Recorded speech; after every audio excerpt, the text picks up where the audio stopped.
శుక్లాంబరధరం విష్ణుం శశివర్ణం చతుర్భుజం ప్రసన్నవదనం ధ్యాయేత్ సర్వవిఘ్నోపశాంతయే అగజానన పద్మార్కం గజానన మహార్నిశం అనేకదంతం భక్తానాం ఏకదంతోపాస్మహే. ఓం గం గణపతయే నమః. ఓం శ్రీమాత్రే నమః. ఓం శ్రీ గురుభ్యో నమః. నేను మీ వాడ్రేవ్ ఆదినారాయణరావు.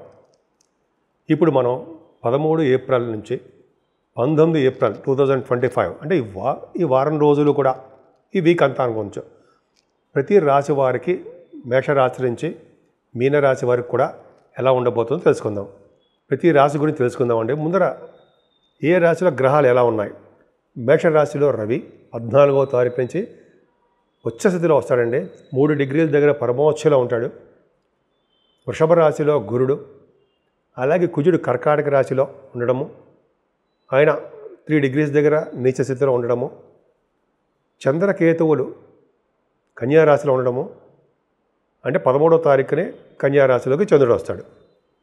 అంతేకాకుండా రవి బుధ శుక్ర శనులు రాహువు వీళ్ళు 5 కలిసి మీనరాశిలో ఉండడము, బుధుడు నీచ స్థితిలో ఉండడము, శుక్రుడు కూడా వక్రగతిలో ఉండడం వల్ల శుక్రుడికే బలం లేకుండా ఉండడము జరుగుతుంది. సో ఈ విధంగా ప్లానెటరీ పొజిషన్స్ ఉన్నాయండి. కన్యారాశి వారికి ఈ వారం మొత్తం కూడా చాలా బాగుంది. ఏప్రిల్ నెలలో 13వ తారీఖు నుంచి 19 వరకు చాలా బాగుంది. బాగుందంటే మీ రాశిలోని చంద్రుడు ఉండడము, అలాగే కేతువు కూడా ఉండడము, గురుదృష్టి ఉండడం వల్ల పర్ఫెక్ట్. కొన్ని ఎటువంటి ప్రాబ్లమ్స్ వచ్చినా చిన్న చిన్న ప్రాబ్లమ్స్ ఉంటాయి, వాటి నుంచి మీరు బయటపడతారు. ధనానికి విషయంలో ఏమాత్రం ఇబ్బంది పడరండి. చక్కగా సంపాదన ఉంటుంది, మీకు చక్కటి సంపాదన ఉంటుంది. ఏమైనా ఒకవేళ సంపాదన లేట్ అవుతుందేమో తప్ప రాకుండా ఉండవు. మీ జాతకాల మీద ఆధారపడి ఉంటుంది అంతా కూడా. అలాగే కంఠధ్వని, బాగా మాట్లాడడం శక్తి భగవంతుడు మీకు ఇచ్చాడు. అలాగే మీరు అంటే మీకు గాయకులు మీ దాంట్లో ఉన్నారు, పాటలు పాడేవాళ్ళు, వాళ్ళకి చాలా బాగుంటుంది. భోజన వసతులు కూడా అద్భుతంగా ఉంటాయి.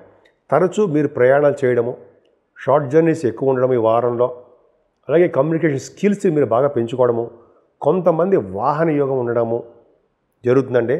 మీకు ఆలోచనలు వస్తుంటాయి, మంచి ఆలోచనలు. వే ఆఫ్ లివింగ్ స్టైల్ మీకు అద్భుతం. ఆ ఆలోచనలు కూడా మీకు కార్యరూపంలో దాలుస్తారు, అందరికీ చెప్తారు, సక్సెస్ అవుతారు. కానీ మీ ఆరోగ్య పరిస్థితి బాగానే ఉంటుంది. కాకపోతే మీ మదర్ గారి యొక్క ఆరోగ్య పరిస్థితి తక్కువ, తల్లి గారి ప్రేమ తక్కువగా ఉంటుంది. అలాగే వ్యవసాయదారులకి, రైతులు అంటాం కదా, రైతులకి పంటలో నష్టాలు రావడమో, సకాలంలో వాళ్ళకి డబ్బులు చేతికి అందలేకపోవడమో జరుగుతూ ఉంటుంది. చిన్న చిన్న ప్రాబ్లమ్స్, విచారంగా ఉంటారు. కొంచెం చిన్న ప్రాబ్లమ్స్ వస్తాయి. చదువు విషయంలో కూడా మీరు ఎన్నో ఆటంకాలు ఎదురవడానికి అవకాశాలు ఉన్నాయి. ఏదేమైనా గురుబలం ఉండడం వల్ల మీ రాశి వారికి పుత్ర సంతాన యోగం కలగడమే కాకుండా మీ పుత్రులకి ఎటువంటి ప్రాబ్లమ్స్ వచ్చినా మీ జాతకం ప్రకారం వాళ్ళు సాల్వ్ అయిపోతూ ఉంటుంది. అద్భుతం. వాళ్ళు చాలా మంచి పొజిషన్లో ఉండడానికి అవకాశాలు. పుత్రులే కాదని పుత్రికలు కూడా సంతానం. అంతేకాకుండా సాహిత్య రంగంలో మీరు చాలా అద్భుతంగా మీరు ముందంజలో ఉంటారు. రచయితలుగా మీరు పేరు ప్రఖ్యాతులు తెచ్చుకుంటారు. ధనయోగం మీకు కలుగుతుంది. అంతేకాకుండా మీరు మీ రాశి వారికి స్పోర్ట్స్ రంగంలో కూడా బాగా రాణిస్తారు. కళారంగం అంటారు, దీన్ని కళారంగం అంటాము. సాహిత్యము, సంగీతము, నృత్యము, సినిమా రంగము, టెలివిజన్ రంగం అంటాం కదా, అవన్నీ కూడా చాలా అద్భుతం. పైగా మీకు పొలిటికల్ రంగంలో ఉంటే మీకు మినిస్టర్ పోస్ట్ రావడానికి అవకాశం ఉంది, కురుడిస్తాడు. అలాగే మంత్రసిద్ధులు జరుగుతాయి. ఎప్పుడు మీరు చక్కగా మాట్లాడే శక్తి ఎక్కువ, మాట నేర్పడతారేమో ఎక్కువ. ధర్మకార్యాలు, శుభకార్యాలు ఇటువంటివన్నీ మీ ఇంట్లో చేస్తూ ఉంటారు. భోజన వసతులు బాగుంటాయి. ఎదుటి వాళ్ళకి పెట్టి పోషించే శక్తి మీలో ఉంటుంది. అద్భుతం. ఇంకా చెప్పాలంటే స్టాక్ మార్కెట్, దాంట్లో కూడా మీరు స్పెక్యులేషన్ బాగుంటుందండి. అద్భుతంగా రాణిస్తారు. కాకపోతే సప్తమ స్థానంలో రవి బుధులు. యాక్చువల్గా సప్తమ స్థానంలో రవి బుధులు ఉంటే వాళ్ళు ఒక్కళ్ళు ఉంటారండి. సప్తమ స్థానం మీ జాతకంలో కూడా చూసుకోండి. రవి బుధులు ఉంటే మంచి కళత్రం అందమైన భార్య అంటాం, అందమైన భర్త వాళ్ళు వస్తారట. అనుకూలవంతమైన భార్య, అనుకూలవంతమైన భర్త, చక్కటి అన్యోన్య దాంపత్యం అలా ఉంటాయి. ఇక్కడ ఏముంది, శని శుక్ర రాహులు కూడా ఉన్నారు కదా. నిత్యం రాహు అయితే నిత్యం విచారంగా ఉండడము, శారీరక బాధ, ఏదో ప్రాబ్లమ్స్, ఏదో కోల్పోయేవనే బాధలు, ఇవన్నీ ఉండడానికి అవకాశాలు ఎక్కువ ఉన్నాయి రాహు వలన. అలాగే శని వలన దూర ప్రాంతాలకు ప్రయాణాలు చేయడము, అలాగే వేరే వాళ్ళ ఇళ్లలో ఉండి భోజనాలు చేయడము, దోష శరీరము, దేశ సంచారం అంటాం అదొకటి, ఇవన్నీ ఉంటాయి శని వలన. అలాగే సప్తమ స్థానంలో శని, సప్తమ స్థానంలో రాహు కూడా తప్పండి. భార్యాభర్తల విషయంలో అనురాగ దాంపత్యం జీవితం తక్కువ. అంతేకాకుండా దగ్గరగా వచ్చే సంబంధాలు కూడా దూరం అయిపోతుంటాయి. ఓ పట్టాన సంబంధాలు కుదరవు, పెళ్లి సంబంధాలు అనమాట తక్కువగా ఉంటాయి. మీ భార్యాభర్తలే కాదండి, మీ వ్యాపారంలో కూడా నష్టాలు రావడానికి, భాగస్వాముల వల్ల నష్టాలు రావడానికి అవకాశం ఉంది. రవి అష్టమ స్థానంలో ఉండడం వలన శారీరక మానసిక బాధలు ఎక్కువ ఉంటాయి మీకు. 12th హౌస్ లార్డ్ కూడా అష్టమాలు అయ్యాడు కాబట్టి కొద్దిగా జాగ్రత్తగా కొద్దిగా హెల్త్ ప్రాబ్లమ్స్ ఇష్యూస్ ఉంటాయి. కానీ 12వ ఇంటి వాడుగా ఉన్నాడు కాబట్టి తలవంతనంగా వచ్చే ధనయోగము, అత్తగారింటికి సంబంధించిన ఆస్తిపాస్తులు, అంతేకాకుండా మీరు కోర్టు సంబంధించిన లారీ రేటుకి సంబంధించిన వాటిలో కూడా కొద్ది గొప్ప అనుకూలమైన పరిస్థితులు ఎదురవడానికి అవకాశాలు ఉన్నాయి. ఏదైనా భాగ్యస్థానంలో గురుడు ఒక్కడు సపోర్ట్గా ఉన్నాడు మీకు. ఆయన ఒక్కడే మిమ్మల్ని బ్రహ్మాండం కాపాడుతాడు. పైగా ఆయన సప్తమ స్థానాధిపతి అయ్యాడు, భర్త స్థానం, అతను భార్య స్థానం అయ్యాడు, భాగ్యంలో ఉన్నాడు. ఎటువంటి ప్రాబ్లమ్స్ వచ్చినా కూడా భార్యాభర్తల విషయంలో వాళ్ళు సపోర్ట్గా బాగానే ఉంటారు. ముఖ్యంగా భాగ్యస్థానంలో కనుక గురుడు ఉండడం వల్ల విదేశీ పర్యటన చేస్తారు. అంతేకాకుండా చదువులో ఆటంకాలు లేకుండా విదేశాలకి ఉన్నతమైన విద్య రీత్యా విదేశాలు వెళ్తారు. అంతేకాకుండా పుణ్యక్షేత్ర దర్శనాలు, నదుల్లో స్నానాలు, గంగా స్నానాలు ఇవన్నీ మీకు చక్కగా ఉన్నాయి. వేద పండితులకి, డాక్టర్స్ వృత్తిలో ఉన్న వాళ్ళకి, అలాగే లాయర్స్ వాళ్ళందరికీ కూడా గురుబలం భాగ్యస్థానం ఉంది కాబట్టి ఎదురు లేకుండా ఉంటారు అనడంలో సందేహం లేదు. మీ జాతకాల ప్రకారం ఆధారపడి ఉంటుంది. సో ఈ విధంగా ఉంటుంది. సో గురుడు చాలా మంచి మంచి యోగాలు ఇస్తాడండి మీకు. ముఖ్యంగా ఫైనాన్స్ రంగంలోనూ, ఫైనాన్స్ అండ్ అకౌంట్స్ అంటాం కదా వాటిలోనూ, అలాగే రియల్ ఎస్టేట్ రంగంలోనూ, విద్యా సంస్థలు గాను, బ్యాంకింగ్ సంబంధించిన విషయాల్లోనూ ఇటువంటి వాటిలో గురు బలం బాగుంటే అద్భుతంగా రాణిస్తారని అంటాం. కాబట్టి గురుడు ఉన్నాడు. ధర్మకార్యాలు, శుభకార్యాలు ఇవన్నీ చేయడానికి భాగ్యంలో ఉన్న గురుడే కారకుడవుతాడు. 10th హౌస్ ప్రొఫెషన్ కూడా బాగుందండి. 10th హౌస్ లార్డ్ సప్తమంలో ఉన్నాడు కదా, ఇది కూడా అంతే.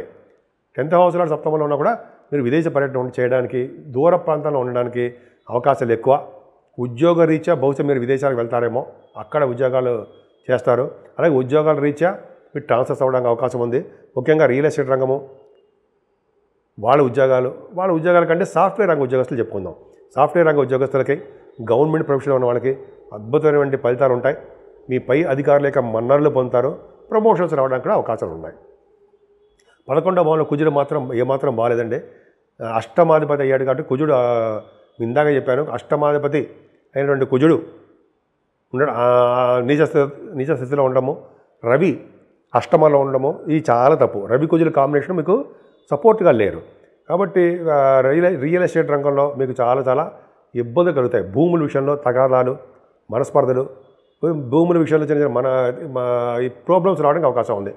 మన్ననలు పొందలేరు. సో అది పక్కన పెడితే మీకు ముఖ్యంగా పూజించవలసిన దేవుడు సూర్యనారాయణుడు. సూర్య భగవాన్ని పూజించడం వలన, సూర్య భగవానికి నమస్కార ప్రియుడు కాబట్టి నమస్కారం చేసుకోవడం వలన, సూర్య భగవానుడు ఆరోగ్య ప్రదాత, ఐశ్వర్య ప్రదాత అవడం వలన సూర్య భగవాన్ నమస్కారం చేసుకోవడము. అలాగే కుజుడు నీచ స్థితిలో ఉండడం వలన అష్టమాధిపతి కూడా అయ్యాడు కాబట్టి మీకు అనారోగ్య సమస్యలు కారణము కుజుడే. కుజుడు యొక్క బలం లేకపోతే మీరు అనారోగ్య సమస్యలతో అలాగే ఉంటారు. కాబట్టి మీరు సుబ్రహ్మణ్య స్వామి ఆరాధన, సుబ్రహ్మణ్య స్వామికి ఎప్పుడూ కూడా దండం పెట్టుకుని ఉండడము. ఓం శం సుబ్రహ్మణ్యాయ నమః, ఓం శం సుబ్రహ్మణ్యాయ నమః, ఓం శం శరవణ భవాయ నమః, ఓం శం శరవణ భవాయ నమః 100 సార్లు చేయండి. కూర్చోండి, కూర్చొని ఓం శం శరవణ భవాయ నమః, ఓం సుబ్రహ్మణ్యాయ నమః అని చదువుకుంటే కనీసం పూజలు చేయలేకపోయినా ఈ శరవణ భవాయ నమః అనే మూలమంత్రం చేయడం వల్ల శం మిలికిసా అనమాట. శం చేయడం వల్ల అనారోగ్య సమస్యల నుంచి, కోర్టు కేసుల నుంచి, రియల్ ఎస్టేట్ లాంటి భూముల నుంచి, తగాదాల నుంచి, వాటి నుంచి కూడా ఖచ్చితంగా బయటపడతారు. పెళ్లి కాని వాళ్ళందరూ కూడా పెళ్లి అవడానికి అవకాశము. సంతానం విషయంలో కూడా అద్భుతమైన సంతానం. ఈ విధంగా మీ కన్యారాశి వాళ్ళకి ఉంది. ఈ వారం మొత్తం అండి 3 గ్రహాలు అనుకూలవంతమైన పరిస్థితి. 3 గ్రహాలంటే మేజర్ గ్రహాలంటే అనుకూలంగా లేకుండా, అనుకూలవంతమైన పరిస్థితులు కలిగించకుండా అన్ని రంగాల్లోనూ అందరికీ కూడా ప్రాబ్లమ్స్ క్రియేట్ చేస్తున్నారు. వాళ్ళు ఎవరయ్యా అంటే కుజుడు నీచ స్థితిలో ఉండడం వలన అన్ని రాశుల వారికి కూడా ఏదో విధంగా ఆయన ప్రాబ్లమ్స్ క్రియేట్ చేస్తున్నాడు. అంటే కొంతమందికి ఏమో సంతానం విషయం ఇవ్వడం విషయంలో ఇబ్బంది కలిగించడము, కొంతమందికి వివాహాలు లేట్ అయిపోతూ ఉండడము, కొంతమందికి ఏమో వివాహాలు అయినా కూడా దాంపత్య జీవితము సరిగ్గా లేకపోవడము, కొంతమందికి అయితే రియల్ ఎస్టేట్ రంగంలో చిన్న ఇబ్బందులు కలిగించడము, భూమి యొక్క తగాదాలు, వివాదాలు, చిన్న ఇబ్బందులు ఇవన్నీ కూడా కుజుడు ప్రభావం వల్ల కలుగుతున్నాయి. ఇంకా శనీశ్వరుడు వలన చాలామందికి అన్ని రాసులు అంటే కొన్ని రాసుల వాళ్ళకి చాలా ఇబ్బంది కలిగిస్తున్నాడండి. మరీ ముఖ్యంగా అంటే ధనుర్రాశి వారికి అష్టమ భావం ఉండడం వల్ల, అలాగే సింహరాశి వారికి ధనుర్రాశి వాళ్ళకి అర్ధాష్టమి శని అవ్వడం వల్ల, అలాగే సింహరాశి వారికి ఇలాగ శని ప్రాబ్లమ్స్ చాలా ఉన్నాయండి. అంతేకాకుండా రాహు వలన వచ్చే దోషాలు కూడా చాలా ఉన్నాయి. శనీశ్వరుడు, రాహువు, కుజుడు ఈ మేజర్ గ్రహాల యొక్క పరిహారం చేసుకుంటే సరిపోలా అన్ని రాశుల వాళ్ళు ఏం చేసుకోవాలి? ఏం లేదండి. మొట్టమొదటిగా మనం కుజుడు గురించి చెప్పుకుందాం. సుబ్రహ్మణ్య స్వామి ఆరాధన చేసుకోవడం వల్ల, సుబ్రహ్మణ్య స్వామి కళ్యాణాలు చేయించుకోవడం వల్ల, సుబ్రహ్మణ్య స్వామి అష్టోత్తరాలు మన ఇంట్లోనే చేసుకోవడం వల్ల నిరంతరము ఓం సం శరవణ భవాయ నమః మూల మంత్రం జపించడం. ఓం సం శరవణ భవాయ నమః, ఓం సం శరవణ భవాయ నమః, ఓం సం శరవణ భవాయ నమః మూల మంత్రం జపించడం వల్ల కుజుడి వల్ల వచ్చే దోషాలు చాలా మటుకు పరిహారం చేసుకోగలం. అలాగే శనీశ్వరుడికి ఏంటంటే శివుడికి అభిషేకాలు చేయించుకోవాలండి. ఫస్ట్ పాయింట్ శివుడికి అభిషేకాలు చేయించుకోవడము. రెండోది ఏంటంటే వెంకటేశ్వర స్వామి దగ్గర ధ్వజస్తంభం ఉంటాం, లేకపోతే వెంకటేశ్వర స్వామి దగ్గర టెంపుల్స్లో ఒక అఖండమైన దీపారాధన పెద్ద ఒత్తి వేసి నిండా నూనె పోసి దీపారాధన చేయడం వల్ల శనీశ్వరంలో వచ్చే దోషాలు పరిహారం అయితే తీరుతాయంటే సందేహం లేదు. అంతేకాకుండా ఆంజనేయ స్వామి ఆరాధన, అప్పాలు నైవేద్యాలు చేసుకోవడం వల్ల, అలాగే అమ్మవారి యొక్క ఆరాధన, అమ్మవారి యొక్క చండీ హోమాలు, కుంకుమ పూజలు ఇలాగా చేయించుకోవడం వల్ల అమ్మవారి చేయించుకోవడం వల్ల మనకి శని వలన, రాహు వలన, కుజదోషం వలన వచ్చే దోషాలు హరించమంటారా? పోవంటారా? తక్కువగా ఉండమంటారా? అసలు లేకుండా ఉంటాయంటారా? ఎంత బాగుందండి, అవునా? నిజంగా అంతే. సో మనం దేవుడి యొక్క ప్రభావం ఉండాలి. దైవ దర్శనాలు చేసుకుందాం.